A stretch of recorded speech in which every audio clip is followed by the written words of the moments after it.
तो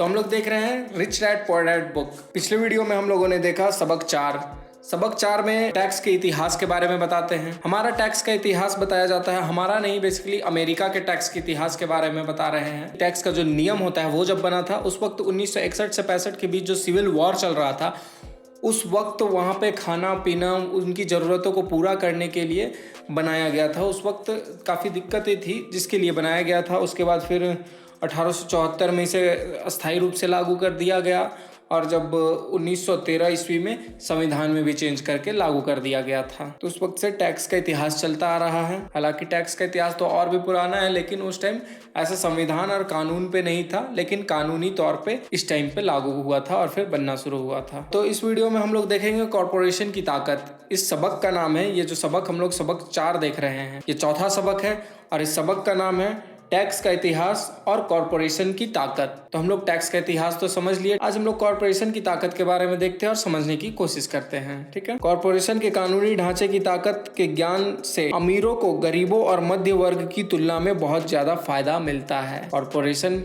की जो कानूनी ढांचे हैं तो उसमें अमीरों को ज्यादा फायदा होता है, गरीबों और मध्य वर्गीयों को फायदा नहीं हो पाता है। मुझे 2 डैडियों ने शिक्षा दी थी, जिनमें से एक समाजवादी थे और दूसरे पूंजीपति थे। मुझे जल्द ही यह महसूस हुआ कि पूंजीपति में पैसे की ज्यादा समझ होती है। मुझे ऐसा लगा कि पैसे की नासमझी के कारण समाजवादी आखिरकार खुद को ही सजा देते हैं। अमीरों से वसूलों का नारा लगाने वाली भीड़ चाहे जितना जोर लगा ले, अमीर लोग उनसे जीतने का रास्ता हमेशा ढूंढ निकालते हैं, जिस कारण टैक्स आखिरकार मध्य वर्ग पर लगे। अमीरों ने बुद्धिजीवियों को अपनी बुद्धि से हरा दिया, सिर्फ इस कारण क्योंकि वे पैसे की ताकत को जानते थे और यह विषय स्कूल में नहीं पढ़ाया जाता है। कह रहे हैं कि पूंजीपतियों के पास पैसे की समझ ज्यादा होती है। जो अमीर लोग होते हैं उन लोगों को पैसे की समझ होती है कि पैसे को कहाँ पे कितना कैसे यूज करना है, इसलिए वो लोग अमीर बनते चले जाते हैं और कोई भी प्रॉब्लम होती है तो उसे वो लोग पैसे से सुलझा लेते हैं। इसलिए कहते हैं कि अमीरों के पास ये समझ होती है, लेकिन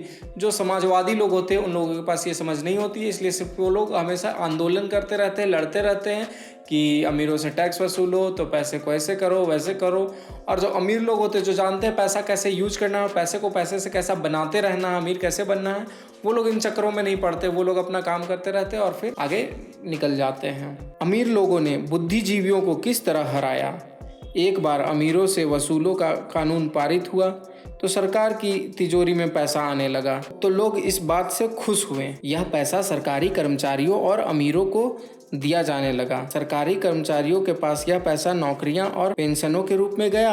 अमीरों के पास यह पैसा उनकी फैक्ट्रियों के जरिए फिर सरकारी कॉन्ट्रैक्ट से आ गया। जब अमीर लोग फैक्ट्री लगाते हैं तो सरकारी कॉन्ट्रैक्ट वो ले लेते हैं, तो फिर से अमीरों के पास ही पैसा चला जाता है। सरकार के पास ढेर सारे पैसे थे, परंतु उस पैसे के मैनेजमेंट की समस्या थी, उनमें कोई रिसर्कुलेशन नहीं था। दूसरे शब्दों में, सरकारी नीति में अगर आप एक सरकारी ब्यूरोक्रेट है तो आप पैसा बचाना पसंद नहीं करते। अगर आप अपने लिए आवंटित फंड को खर्च नहीं करते हैं तो आपको अगले बजट में उतनी राशि नहीं मिलेगी और निश्चित रूप से आपको योग्य तो माना ही नहीं जाएगा। दूसरी तरफ बिजनेसमैन में पैसा बचाने के लिए इनाम मिलता है और ऐसा करने पर आपको काबिल माना जाता है।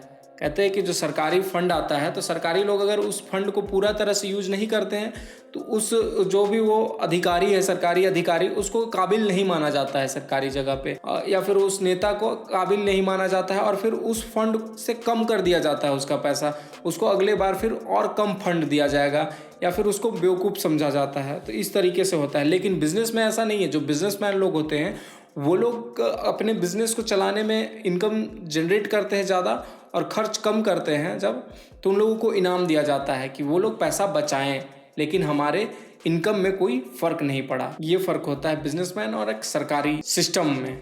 जब बढ़ते हुए सरकारी खर्चों का यह चक्र चलता रहा तो पैसे की मांग बढ़ी और अमीरों से टैक्स वसूलों के विचार में अब कम अमीर लोगों को भी शामिल कर लिया गया और इस तरह सरकार इतनी नीचे आ गई कि वे गरीब और मध्य वर्गीय लोग भी टैक्स के दायरे में आ गए जिन्होंने इसके लिए वोट दिए थे। कहते हैं कि जब इतना पैसा आ रहा है तो वो लोग फिर मध्य वर्गीयों पर भी लगाने लगे टैक्स और फिर गरीबों पर भी टैक्स लगाने लगे। सरकार के पास जब पैसा आने लगा तो वो लालच करने लगी कि हमें और पैसा चाहिए और पैसा चाहिए और वो इतनी नीचे गिर गई सरकार कि गरीबों से, मध्यवर्गीयों से सबसे लेने लगी पैसा टैक्स के रूप में, सब पर टैक्स लागू हो गया। लेकिन जो अमीर लोग होते हैं वो लोग कॉर्पोरेशन की मदद से टैक्स में पैसा बचा लेते हैं। तो इससे पूंजीपति लोग तो बच निकलते हैं। जैसे कहते हैं कि सच्चे पूंजीपतियों ने बचने का तरीका खोजने के लिए अपनी पैसे की समझ का प्रयोग किया।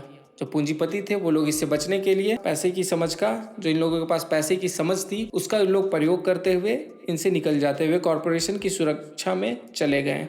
वो लोग कॉर्पोरेशन की सुरक्षा में चले गए। अमीर लोगों को सुरक्षा देता है कॉर्पोरेशन, जो है वो अमीर लोगों को सुरक्षा देता है। परंतु कई लोग जिन्होंने कभी कॉर्पोरेशन नहीं बनाया, यह नहीं जानते कि कॉर्पोरेशन जैसी कोई चीज़ नहीं होती। कॉर्पोरेशन केवल एक फाइल का फोल्डर होता है जिसमें कुछ कानूनी दस्तावेज लगे होते हैं और जो राज्य सरकार की एजेंसी में दर्ज होकर किसी वकील के ऑफिस में रखा होता है। यह कोई बड़ी बिल्डिंग नहीं होती जिसके बाहर कॉर्पोरेशन का नाम लिखा होता है। यह कोई फैक्ट्री या लोगों के समूह भी नहीं होता। कॉर्पोरेशन केवल एक कानूनी दस्तावेज है जो एक ऐसी कानूनी देह बना देता है जिसकी कोई आत्मा नहीं होती। अमीरों की संपत्ति एक बार फिर सुरक्षित हो गई।